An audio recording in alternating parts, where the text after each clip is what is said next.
Folks, welcome back to Sales Life. Crucial topic today. But before we dive in, I want to introduce my good friend and co-host. He rinses his cottage cheese. That's how disciplined he is. That's a Jim Collins joke. That's a good to great reference. Yeah. I don't know. He got up this morning at 3:12, and that was sleeping in. It's Sean Ward. Hi, buddy. Thank you for always carrying the water on this thing, you know? Like you handled the intros, you're the MC, you're very gracious. Yeah. Look, next time I'm going to intro you. We've done that before. I'm going to do it again. I'm going to work on it. It worked great. I'm going to do better. I will. I'm telling you. I'm going to bring the energy.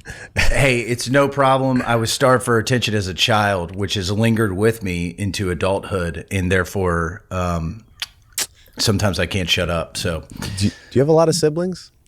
I have an older sister, 7 years older. Okay. That's it? She takes care of her little bro, man. I mean, I'm telling you, my sister is one of a kind, hilarious. You think I'm talkative? Like when we're out to dinner or something, and I'm the quiet one. What? Where does she live? People are like, why don't you? People are like, don't know me. They're like, hey, Hugh Grant, why don't you speak up a little bit? Your sister's talking. I'm just telling you, that's what they say. Is she in your town? Is she in Lexington? She's in Louisville. Got it. Yeah. So we're about an hour. We're about an hour apart, but very close. Kids are very close. Love it. So it's all good. She sounds like a hoot. You should have her on this podcast instead of me. She'd love it. Has she ever listened to the podcast? I'm going to say no. I'm going to venture to say no on that one. Okay. And I send my wife like some of the YouTube videos and stuff I'm doing or whatever, and she's kind of like, what is this? Like, what are you doing? Your wife doesn't listen. My wife does. My wife listens. She listens to the show?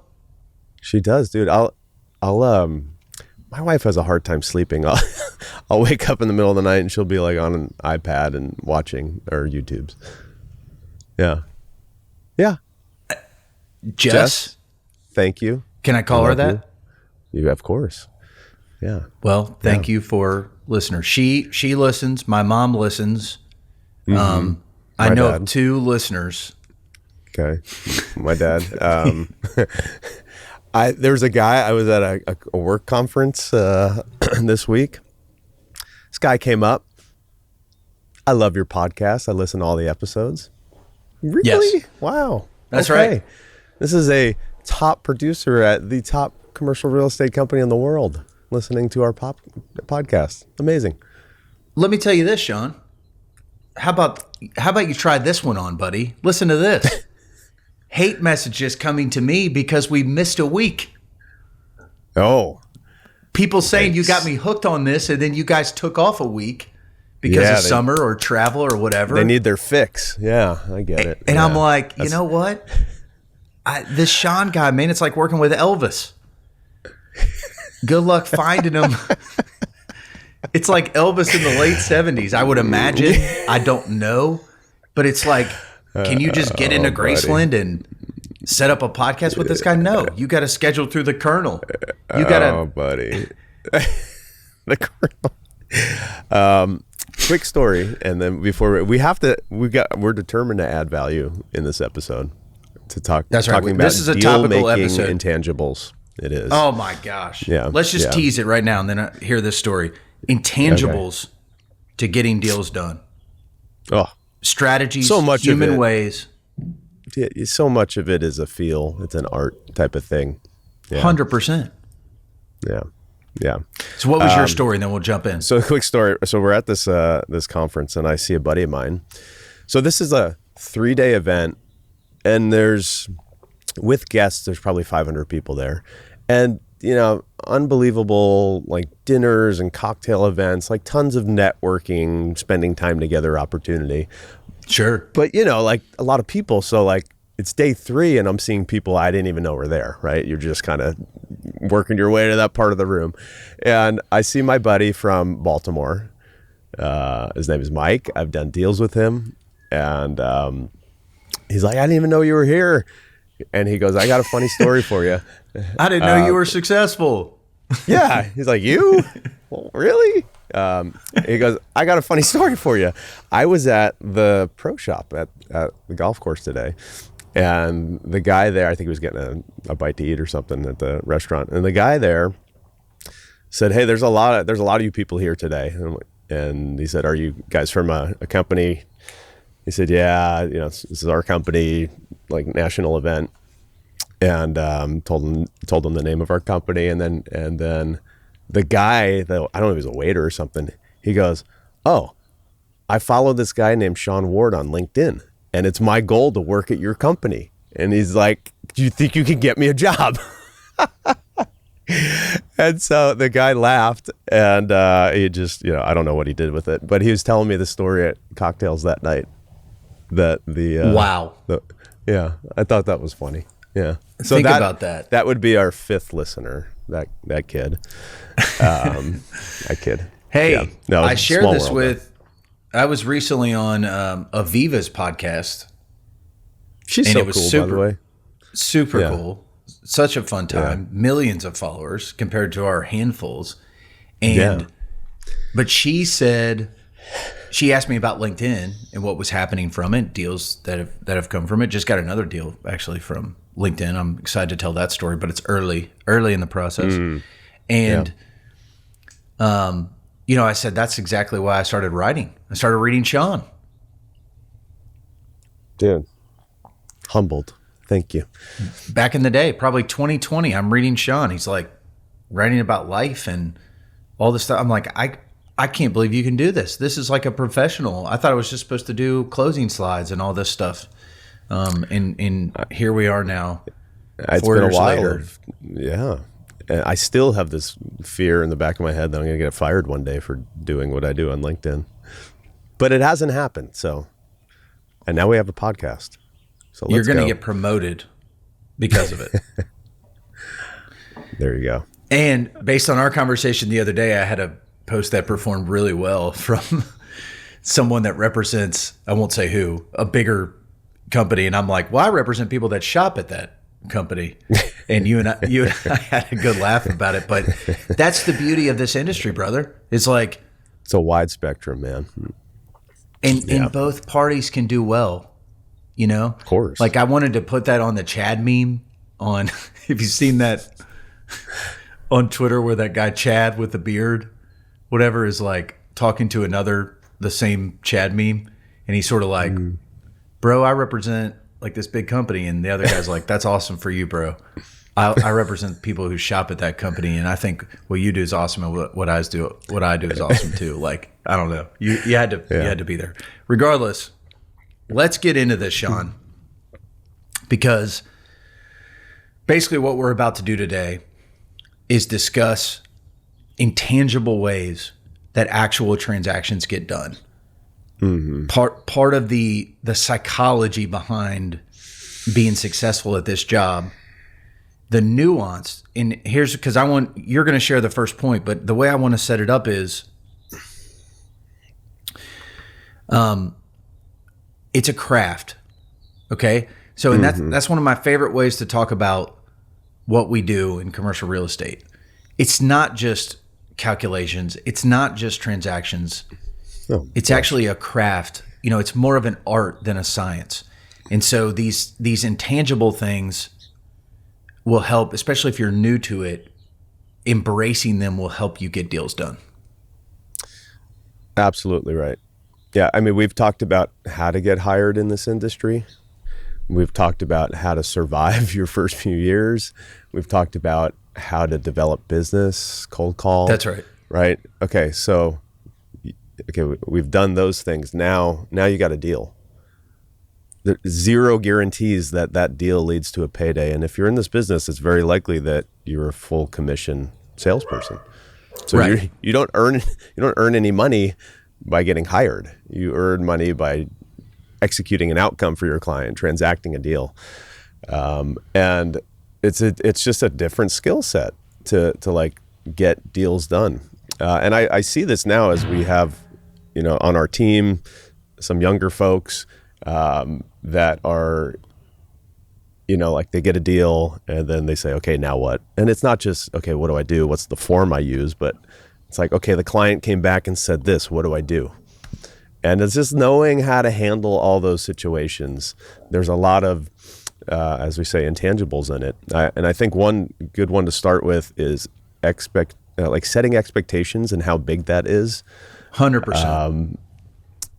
You could, like you've heard of, or you could imagine the scenario where your client wants to sell their property for $5 million and you bring them an offer day one for $5 million and they're disappointed, right? Right. It's like, well, how could that be? Well, now all of a sudden they're thinking, oh, maybe you priced it too low or what, right? This is all about expectations. Your life, you're either happy with outcomes or disappointed with them based on the expectations you had going into the event. That's right. Outcomes are outcomes. They're neutral events. Yeah. We ascribe positive or negative value to it based on the expectations we had. So, if you're thinking today's going to be a bummer day or whatever, and then you show up at the office and then you get 2 new listings, like you're out of your mind excited. Or if you had it in your head, like I'm going in and getting a listing today and you can't even get somebody on the phone, you're super disappointed. It's like all about the expectations you have. So translate that to your clients. So setting expectations in the way you maybe like talk about what you're going to deliver on, pricing, timing, dare I say just hedging a little bit, right? Don't, like it's just a mistake to not paint the picture of potential downsides to a client. Right. I think it's a mistake. And here's a line for you. I used it this week with a potential client who definitely believes that they have the most rare gem of an asset to ever exist on the face of the earth. I could tell by your post that I read today. Yeah. But I said, having done hundreds of deals, here's where you might be disappointed in the process. Here's what could happen that might lead to a feeling of disappointment. Yeah. And I think that's a healthy way to paint that picture. Some of those things are out of my control, or the people that are listening to this doing actual deals. Some of the market reaction is out of your control. So it's defining those expectations for sure. And can I add one thing? It's your podcast. It's 50%, 51. Yeah, at least 51. 51. I buried that in the our operating agreement. Yeah. Yeah. Gosh. So expectations of timing, right? Like it's a lot of people are time sensitive and time driven with these things. And especially like once you go under a due diligence period or an LOI period, and there's supposed to be a set time. And, it's our job to remind people of that time and say, hey, this is not a joke. Like I love when people are annoyed. I remind them at like, hey, you have 3 days of due diligence left. And they're like, oh my gosh, I'm doing everything I can. And I'm like, dude, it's on paper. Like you signed the document, follow the time, so it's our job to say time. So expectations are huge. And learning how to craft them in a way to where you're not threatening with them and you're not naysaying or seeming gloomy. It's just like, here's the full range of things that could happen, right? We could, let's say you list a property for $5 million and you get a $4 million offer in week 2, right? So this is talking to your client saying, hey, okay, awesome. There's a lot of things we could do here. We could counter, or you could say, no, their offer's too low. We're not going to counter. But let's have the conversation. What happens if we miss this buyer? Is the next one coming in next week, or do we have to wait 6 months or a year to get that buyer? Right? It's just like you're talking about expectations. So, and a lot of times that really means, because you as the advisor typically can see things in the process well ahead of clients. And so it's just like talking, like a lot of times, like if I know this is a good deal, it's like, how do I convince my client of it without me just coming off like a salesperson? But it's like, I truly know in my heart, like, this is the deal. But you gotta, expectation wise might not be there with the client. So like, you have to do a good job setting up expectations at the front end and all along the way. Yeah, I think it's a big deal. Beautiful. What else you got? I think this business should be tons of win-win scenarios. I do a lot of work on behalf of tenants or on the other side on behalf of landlords. And a lot of this is like lease renegotiations and talking about, okay, lease comes up next year. Where's their rent going to be? Where's the, what kind of concessions will we get? Do we stay in the building?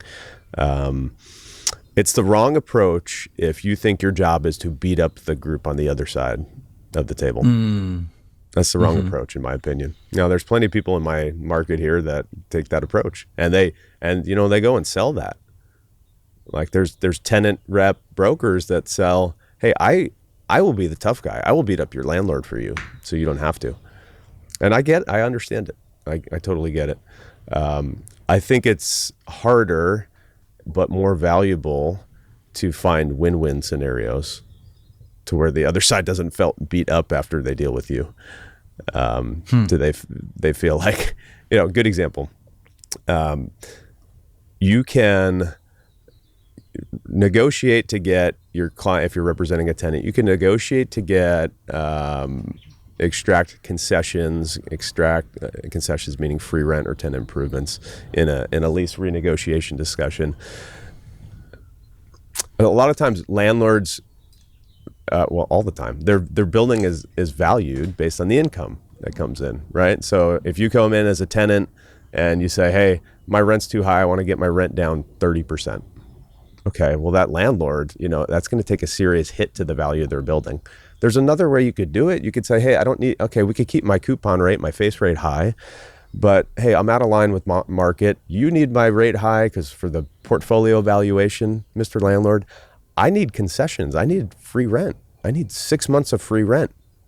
And by the way, if I were going to leave, you're going to have 6 months of downtime, right? So right. That's just one example, but you always want to be looking like for where both sides feel like they can get a win. And like you see this right now with our president and who's negotiating with China. No matter what happens with this tariff thing with China and the rest of the world, no matter what happens, Trump is going to claim a victory. We like behind the scenes, you don't know what's going to happen. You just know he's going to say, we did a great job, right? You want to leave both sides the ability to claim a victory at the end. Nobody wants to walk away feeling like, yeah, I got my butt kicked. It's just not a good look. It's a great intangible, and it speaks to the ability to be a collaborator, right? Like there's a very fine difference between, like you said, as a broker, fighting for your client and beating up someone emotionally, mentally in the negotiation process. Two very different things. You can absolutely fight for your client and collaborate. I really believe that. And intangibles are learning how to work with other brokers as much as, that's a really good skill to have. And guess what? There's going to be repetition there. Like you beat up another broker, you get the chance. I mean, I've worked with people where I felt like I finally had the chance to work with this broker. Like I want to be impressive as much for them as much for my client because we're going to run into each other maybe another 40 times in the next 10 years. You're so right. You bring up a great point. Yes, we will do business with the people that work in our market over and over again. So if your strategy is to beat them up, make them feel like they got their butts kicked in the negotiation, it's a failed strategy. You might be winning that one, but you're probably screwing over your next client who is depending on that broker who you just embarrassed to bring a deal, right? You just don't want to do it. You want to be friends with the other brokers in your market. I've made deals with other brokers that at other companies that are competitors just because we were collaborating, like talking about, hey, brainstorming for ideas for our mutual clients. And we made deals that weren't even there. So you definitely want to, that's a good point. You want to be friendly with the people that work in your trade area. Yeah. If you're one of our jobs in this, one of the intangibles that makes you valuable, right, as a professional is your network. So you don't want to be cutting people off from your network. Like, you want to be adding to your network, and people that say, and let me say this too. This is like crazy how when you really get into the nitty gritty, like I just referred an attorney buddy of mine this week who's very smart, efficient, expensive, but not crazy over, like worth his weight in gold. But I made this footnote as a referral. I'm like, hey, and his paralegal is a freaking closer. Like, you know what I'm saying? Like, it's paralegals and property managers make this world go around, man. Right. And, you're working with people that are compensated differently than you. You and I are compensated if a transaction closes. So I'm obsessed with a closing. I'm driving towards closing. I'm always thinking about closing. And other people involved might be compensated by the hour or by the project. It really doesn't matter to them.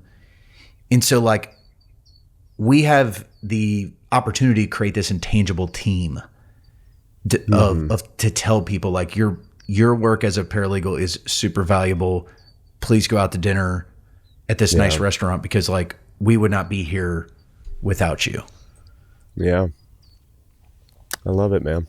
Yeah. Yeah. Dude, how about this? What about always doing what your client asks you to do?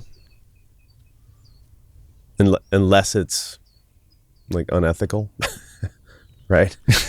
In which case you should probably just fire the client, honestly. But short of something that's unethical, always do what they ask.